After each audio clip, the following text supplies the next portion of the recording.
ناموس رسالت کا نعرہ استعمال کر کے ایک جماعت نے جس طریقے سے عاشقان رسول اور 5 وقت کے نمازی لوگوں کو موت کے گھاٹ اتارا، زخمی کیا، ہماری مائیں بہنیں جو گھروں سے مختلف کاموں کے لیے نکل کے دوسری جگہوں پہ گئی ہوئی تھیں، ان کو اپنے ہی گھر آنے کے لیے ان کے راستے بند کیے، اور گورنمنٹ کیا کرتی رہی؟ پولیس اپنے آپ کو بچانے کے لیے اس طرح دوڑتی ہوئی نظر آئی کہ حیرت ہوتی ہے۔ اب آپ پرائیویٹ ہاسپٹلس کی بات کر لیں، مہنگی دوائیاں، چھوٹی چھوٹی بیماری کے لیے لاکھوں کے بل۔ اسکولوں کا حال آپ جانتے ہیں، اس لیے کہ سب گھر میں بچے ہیں، کہ وہ کیا کرتے ہیں۔ لینڈ مافیا کی بات کریں تو کلیجہ منہ کو آتا ہے۔ ایسے لوگ پوری زندگی کی کمائی ان لوگوں کے ہاتھوں میں دے کے 50 سال سے کوئی پلاٹ کی امید لگائے بیٹھے ہیں۔ وہ تو شاید خود لوگوں کو لوٹنے میں لگی ہوئی ہے۔ قانون صرف اور صرف عام آدمی کے لیے ہے۔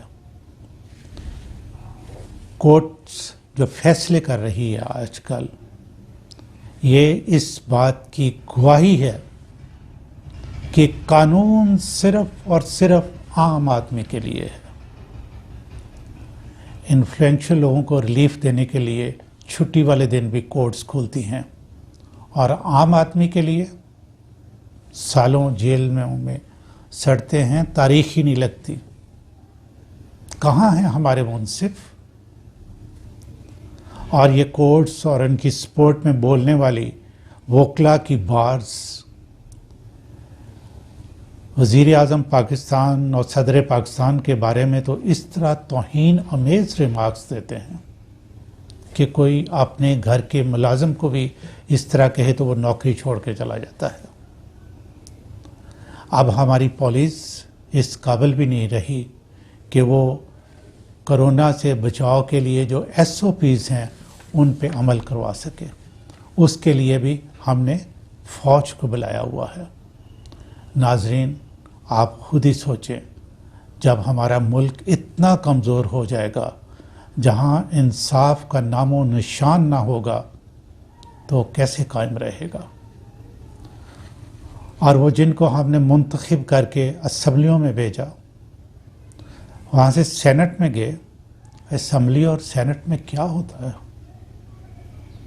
اب آپ خود دیکھیں کہ ایک سابق وزیر اعظم کسٹوڈین آف دا ہاؤس یعنی اسپیکر اسمبلی کو کہتا ہے میں تمہیں جوتا ماروں گا، اور نہ صرف وہاں کہتا ہے، وہ باہر آ کے ہر جگہ پہ انسسٹ کرتا ہے کہ یس میں تیار تھا۔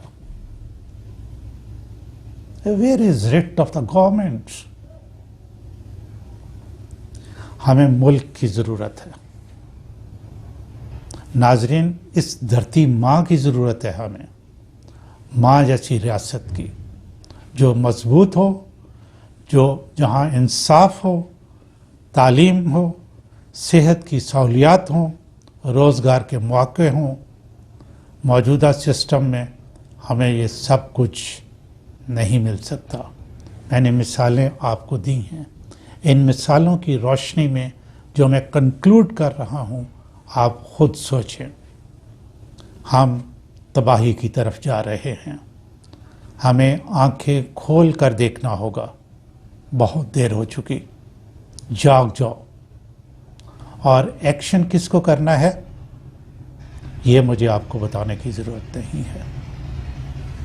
ناظرین، ایسی اور بہت سی ویڈیوز دیکھنے کے لیے آپ خالد اقبال یوٹیوب چینل کو سبسکرائب کر لیں۔ سبسکرائب کرنے کا طریقہ یہ ہے کہ آپ کے ہاتھ میں جو سیل فون ہے، اس کے نیچے رائٹ سائڈ پہ ریڈ کلر میں سبسکرائب لکھا ہوگا، آپ اس کو دبا لیں، اس کا رنگ گرے ہو جائے گا اور ساتھ ہی گھنٹی کا نشان آئے گا، آپ اس کو بھی دبا دیں۔ جب میں نئی ویڈیو لگاؤں تو یہ آپ تک پہنچے۔ ایسی ویڈیوز آپ تک پہنچنا بہت ضروری ہے، اویئرنیس آپ کو ہونی چاہیے، اور آپ کو سوچنا چاہیے کہ ہمیں سسٹم بدلنا ہے.